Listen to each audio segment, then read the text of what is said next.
Yeah, so we can get started today. Um, what we're going to be focusing on in this session is just developing what we established last week. So hopefully you've all got something similar to this. I got some work sent through by students, which all looked really good. Um, and you don't actually, so don't worry too much if you haven't got quite as much information as I have on my painting in terms of some of these kind of subtler form changes, say through the skull or as much detail in the leaves. We've got 4 hours today, which is quite a long time. So long as you've roughly got sort of the light shape of the skull, the dark shape of the skull, or if you're working on the other pieces, sort of you've got the girl's face mapped in and the rough placement of the flowers or the skull. On this one, roughly placed in the flowers, that'll be a good starting point. You can correct shapes as you work. So as we're developing the forms, you can make corrections to different shapes, say something slightly too wide or too narrow. So long as it's roughly sort of in the realm of being accurate, you can sort of make your corrections as you're building more detail in the forms. When I talk about building form, for those of you who aren't super familiar with this sort of quite classical approach to painting, basically it's creating a sense that something is three-dimensional. So at the moment, there is a slight sense that this is a 3D skull. So you can see there's a highlight, if I go back to the reference, there's a highlight here where the skull is brightest, and then gradually it gets darker towards the shadow. So if you sort of blur your eyes, you can imagine the skull feels like it's sort of emerging out of the picture plane. And this is a sort of trompe l'oeil effect, so a trick of the eye. Is what that means in, well, that's French, but the translation is tricking the eye. And that's sort of what we're doing with these paintings. So we're trying to trick the eye into thinking that we're looking at a real still life. In reality, one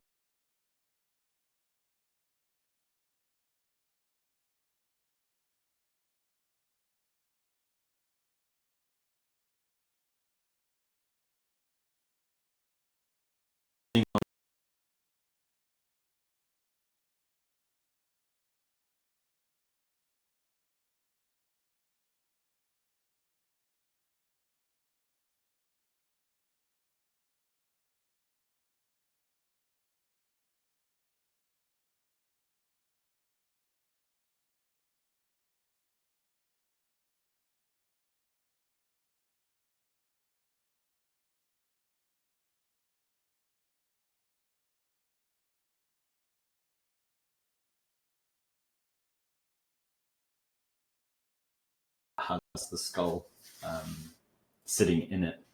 So the skull, we don't want that to feel like it's emerging off the picture plane. We want to feel like we're kind of looking into a space. So if you imagine that floor plane sort of traveling into the painting and then the skull sitting inside it, as though once it's framed, we were kind of looking into a little box that's got the skull and it's got the flowers.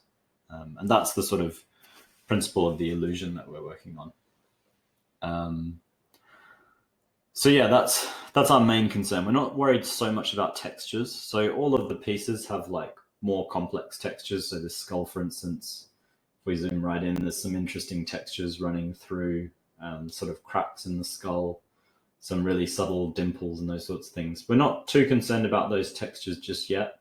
What we're more concerned about is lots of different forms. So where, say, this cheekbone wraps around and it's sort of in semi-shadow or half-tone here, wraps around and it gets lighter, or where this side of the nose cavity is lit and then it sort of goes into shadow there, and then the other side is lit and then it goes into shadow in between. Those sorts of forms are what we're trying to focus on. So say this eye socket, part of it is in shadow, but part of it's actually facing the light directly. So this portion of the eye socket is lighter than any other part of the skull in that area. So those sorts of relationships, or we want to try to make it clear that this bit of the skull here is brighter and it gets gradually darker as we go in any other direction. It's a little bit blown out on my slightly blown out in the video, but if you have the original references, you'll know what I'm talking about.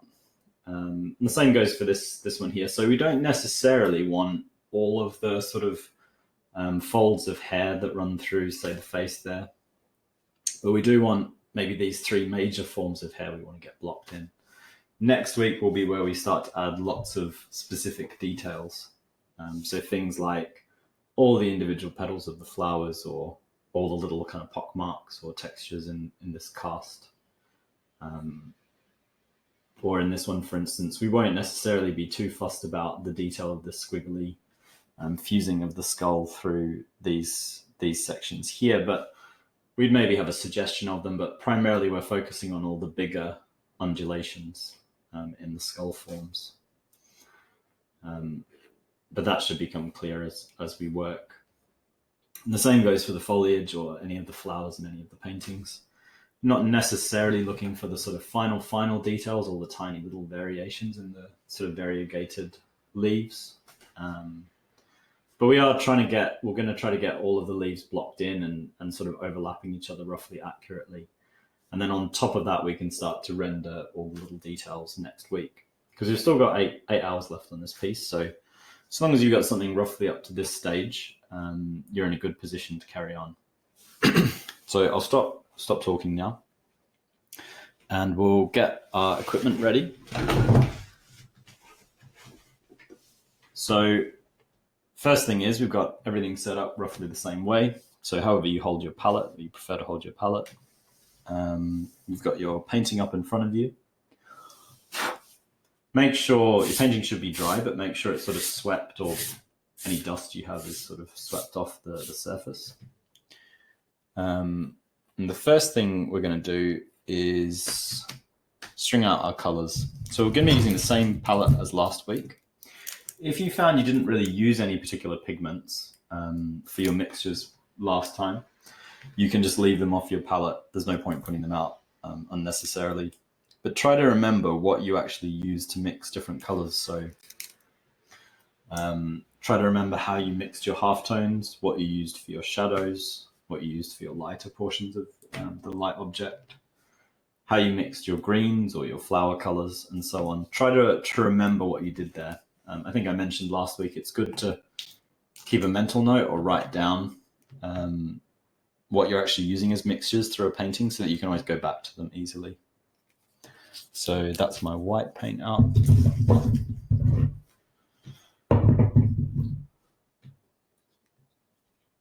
Put a bit of cadmium yellow. The other thing you can do, so if I take my palette knife, I can sort of scrape back. I'll see if I've got much.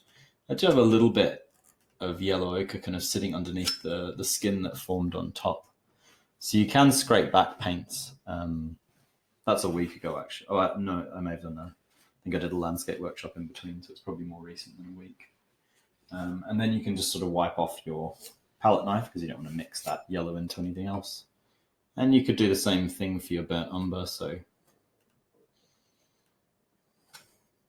can expose what's left of the older paints, that way you're not wasting anything. Got a bit of Prussian blue left, but I'll probably need to put a bit more out again. Reasonable amount of black as well. So most of the rest of my palette is fine. I'll put a dab of cadmium red. Which will probably run down the painting again. I'm just going to capture a little bit of that. Basically, it's just quite an oily cadmium red, the Michael Harding cadmium red.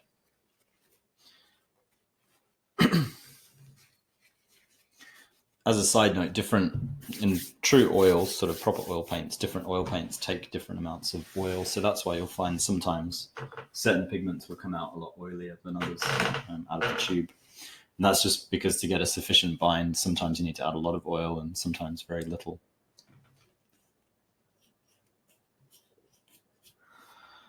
So that's all the pigments are out.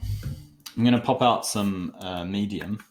And this time for our medium, we're going to use, I think last time I maybe put a dash of oil, or maybe no oil at all. It might have just been mineral spirits. This time I'm going to put about 2/3 mineral spirits and 1/3 oil. I'm just doing it by eye. Because it's 3 sessions that we're working, there's only going to be 3 layers to this painting, which means I don't have to worry too much about the layering of the mediums. This time I'm going to do 1/3 oil, so just a dash of it. And then next week I'll probably be doing half and half, something like that. So we've got medium out, we've got our paints out, got the painting ready. I mentioned last week that between sessions you'll find there'll be some sinking in of your darker tones. So I can see, it's probably not super visible in my image just because it's slightly underexposed in the darks, but there is some lightning through my shadows where I painted in black and it's gone a bit lighter. And you'll probably have noticed that on your own paintings. So to compensate for that lightening off, and that lightening off, basically to explain it, is it's called sinking in, is usually how people refer to it. But basically, we use mostly mineral spirits as our medium when we were first painting this. The medium, the mineral spirits mixes with the oil, sort of dilutes the oil to a certain extent, so it makes it dry faster, which is what we were looking for, and it makes it a bit easier to spread. But what it also does is it inhibits the sort of drying of the painting to a smooth layer, and the smoother that the painting surface is, the shinier it is, and the more saturated it looks. So that's why at the end of a painting, you put a varnish on it if you want it to if you want to resaturate and make all the colors vibrant again. The more glossy the varnish, the darker and the deeper the colors will look. And what a varnish does is basically the painting has, at a microscopic level, lots of texture.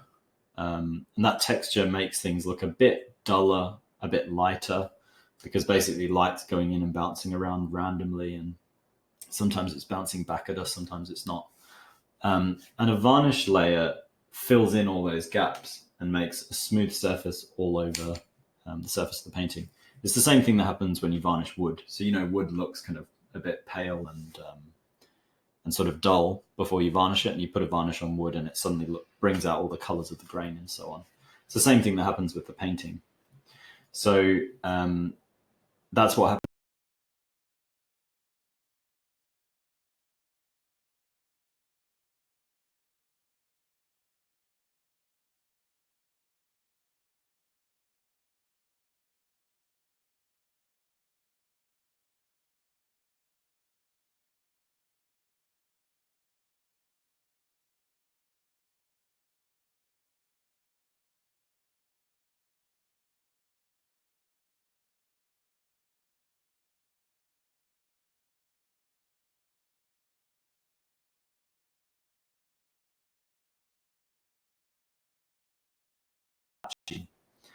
So to avoid these problems, we need to do something called oiling in. And there's different ways that you can oil in. But what I'm going to do is just take just a dab, tiny little bit of oil, and just really thinly scrub it over the whole surface of the painting. So you should be able to see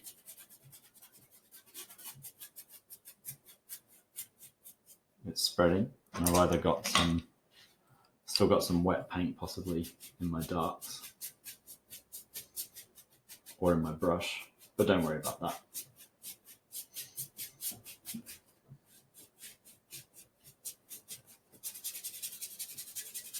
So I'm just doing that to resaturate all the colors in the painting. And depending on the type of panel you use, the preparation, it may or may not have sunk in too badly. But pretty much all of them should have some sinking in, so you want to resaturate everything. You also don't have to worry quite so much about the background. We're not going to be working loads in the background this week. We're going to be focusing in more on the leaves and the skull.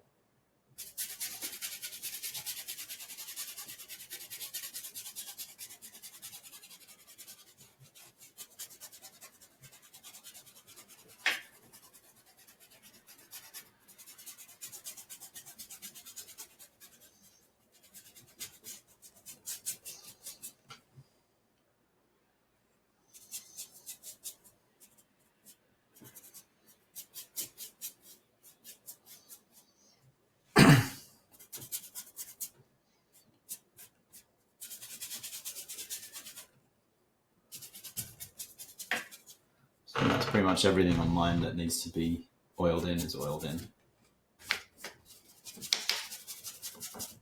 So you should see a little bit of a shift up to, or back to a sort of darker tone like you originally had.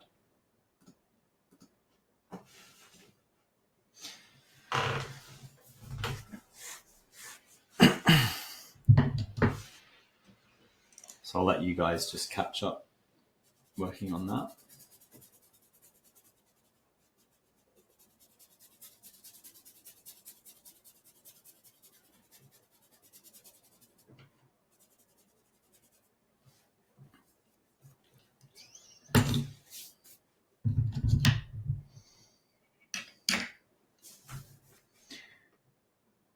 And once you've done that, you can kind of go back to taking a look at what I'm up to.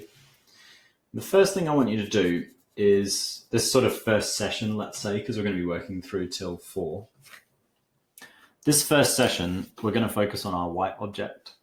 And the second session, we'll kind of go back to working on the leaves and flowers, whatever you've got. So if you're able to zoom in, you can zoom into your object that you're working from.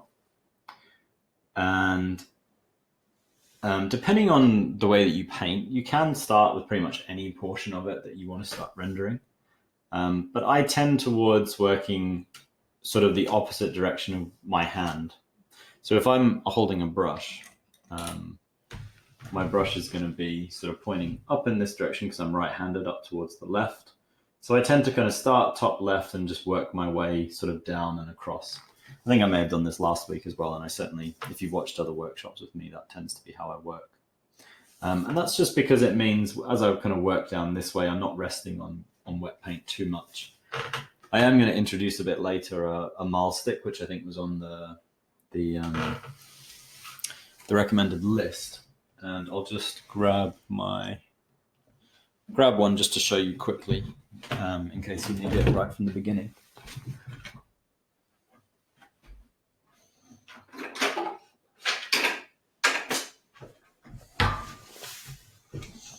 So mine's not actually a traditional marl stick.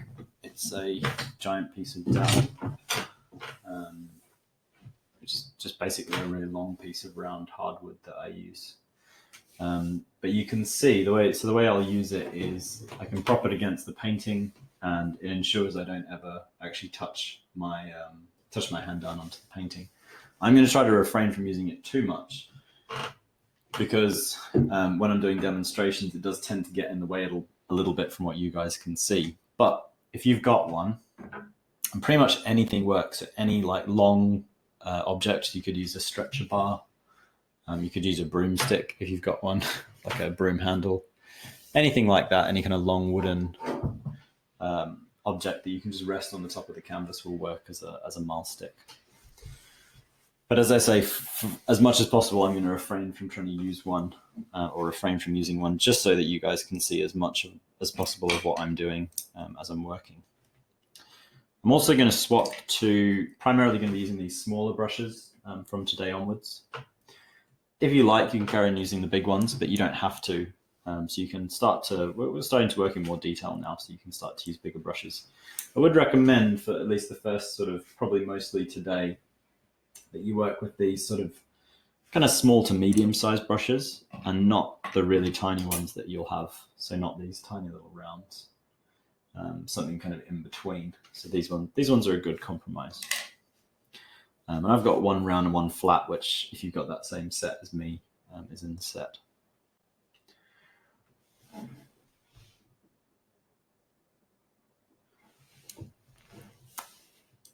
So as I work my way down, I want to start to kind of be a bit more specific with the shape of the edge of the skull. So I'm going to mix up a tone that roughly matches that halftone that I had in place, because it's not too far off. So if I remember rightly, it was a bit of cad yellow, bit of black, bit of white, so a sort of grayish, a warm grayish color, which is always a good color for a halftone of a skull.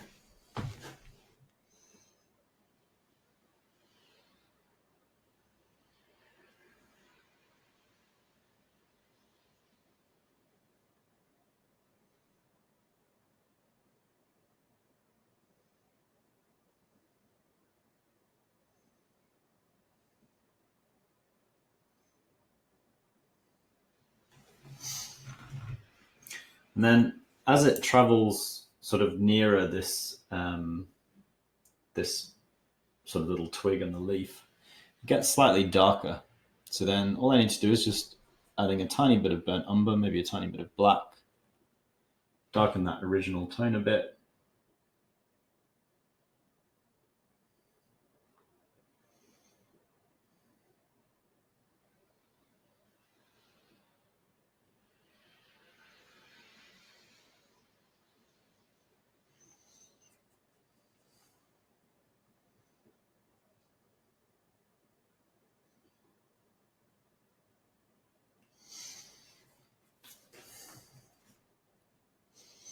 And if I want to lighten the form, so as I start to move away from that shadow edge, I can incorporate a little bit more white back into the mixture to that sort of average tone.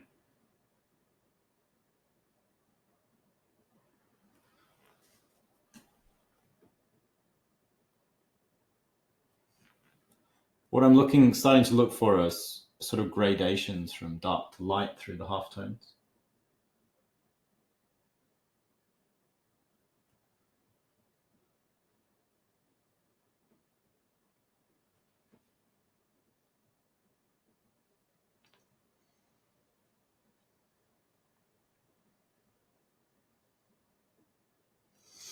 And also importantly, so looking at the skull, I'm thinking about the distinction between this form right at the left-hand edge and then another form which sort of emerges, it starts to kind of come out. So it's sort of dark at this edge, then it gets light again. Then it actually goes darker again before getting lighter nearer the center. So I'm thinking about separating out these two forms, basically.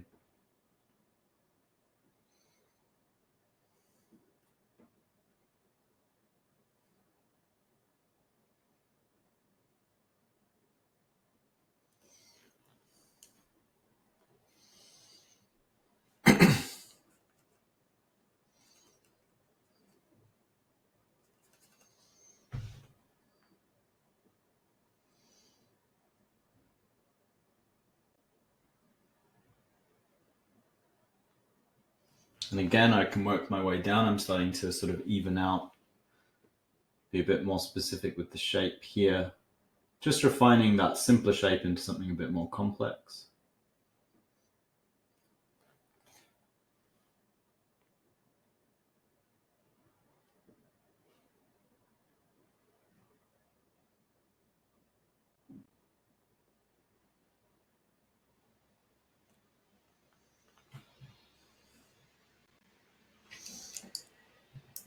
Now I'm going to pick up one of my slightly smaller brushes just for this little section in here. So if you get anywhere where you need a detailed brush, pick up your more detailed brush. But as much as possible, try to use the larger brushes.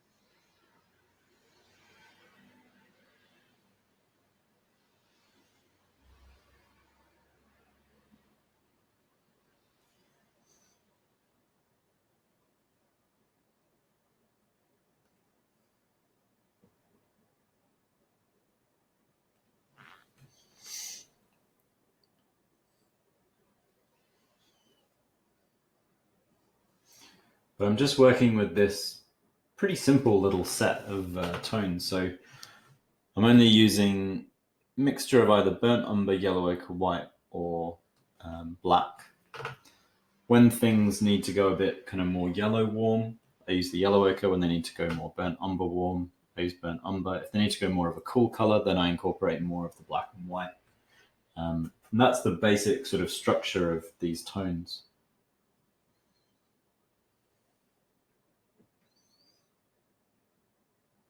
Which is easy to sort of keep in my mind. It's not a complex set of mixtures to remember.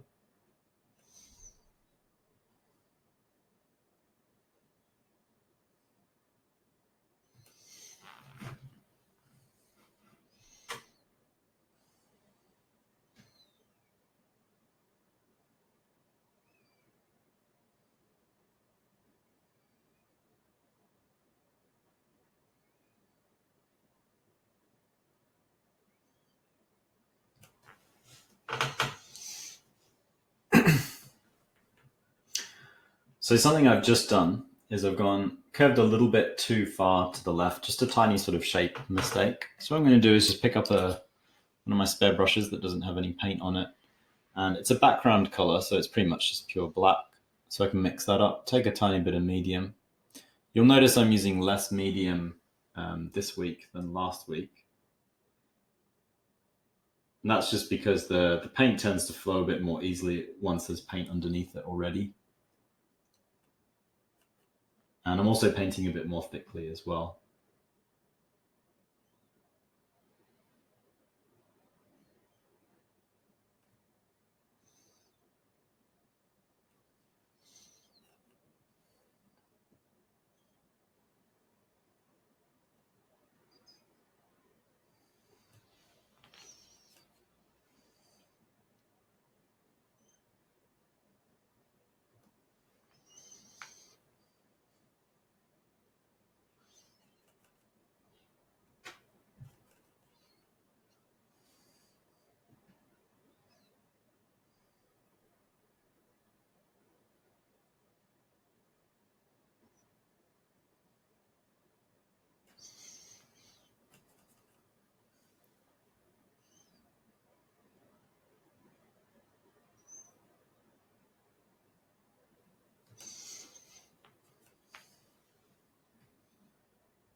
So I'm happy with that correction now.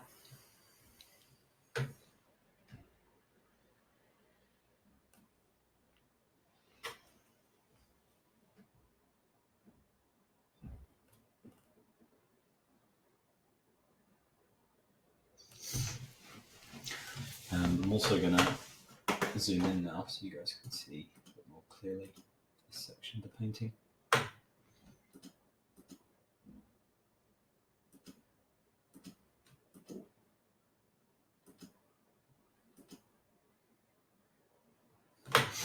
So that should be nice and close so you can see what I'm up to in this section here, which is what I'm rendering at the moment.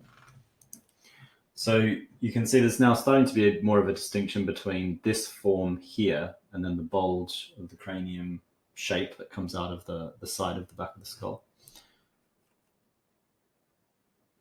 And as I build that up more, so in here, for instance, we're going to start to have more and more light tones moving towards the center.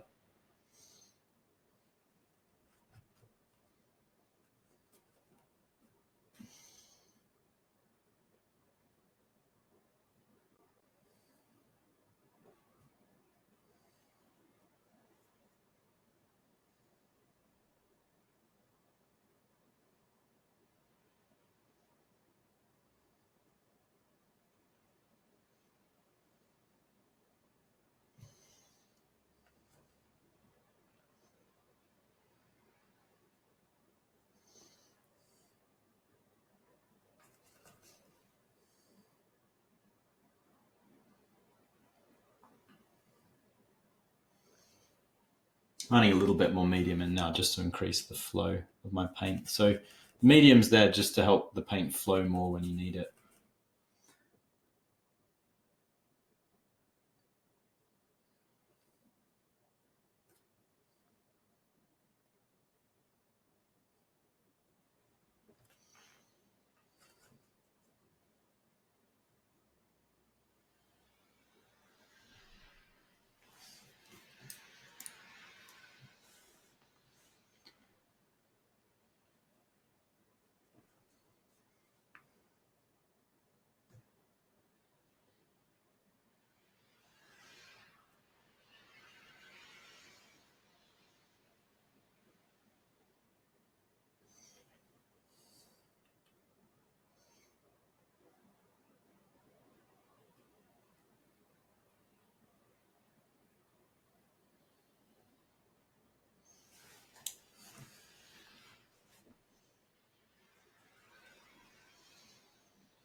Just adding a slight cool shift there, so you can see that's got a little bit more grey and black mixed in.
Can help to blur your eyes when you're doing these sorts of things as well, because we're not, as I say, we're not focused entirely on details yet. We're just starting to build these forms up. So we're going from sort of darker on that outside into lighter on these internal shapes. Moving towards the lightest portion is going to be where we had that original lightest part of the skull.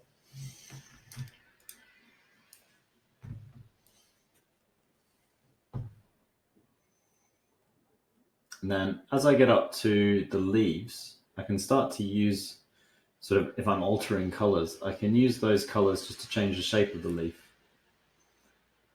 So you can see I needed to add a lighter tone behind that leaf there.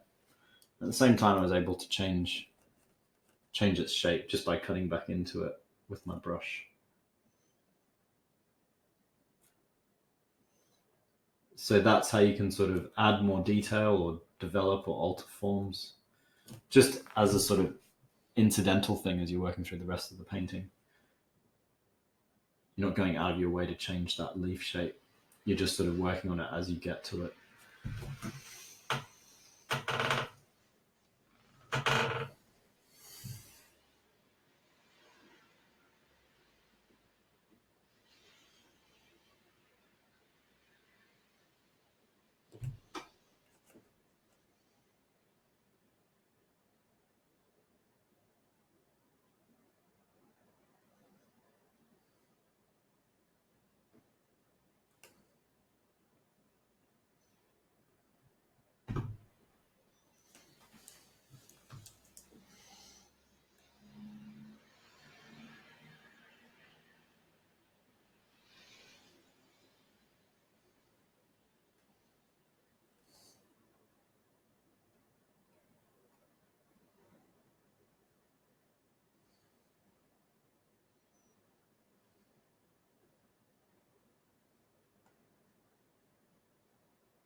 I'm being careful to try to make sure I don't use too much super light color in this portion of the skull on the left-hand side that I know goes darker than the central portion of the skull. So I'm trying to isolate my lightest tones still to this area in here, which, as I say, is working its way down to that really bright highlight that we had last week, or that was there from when I was first establishing the tones last session.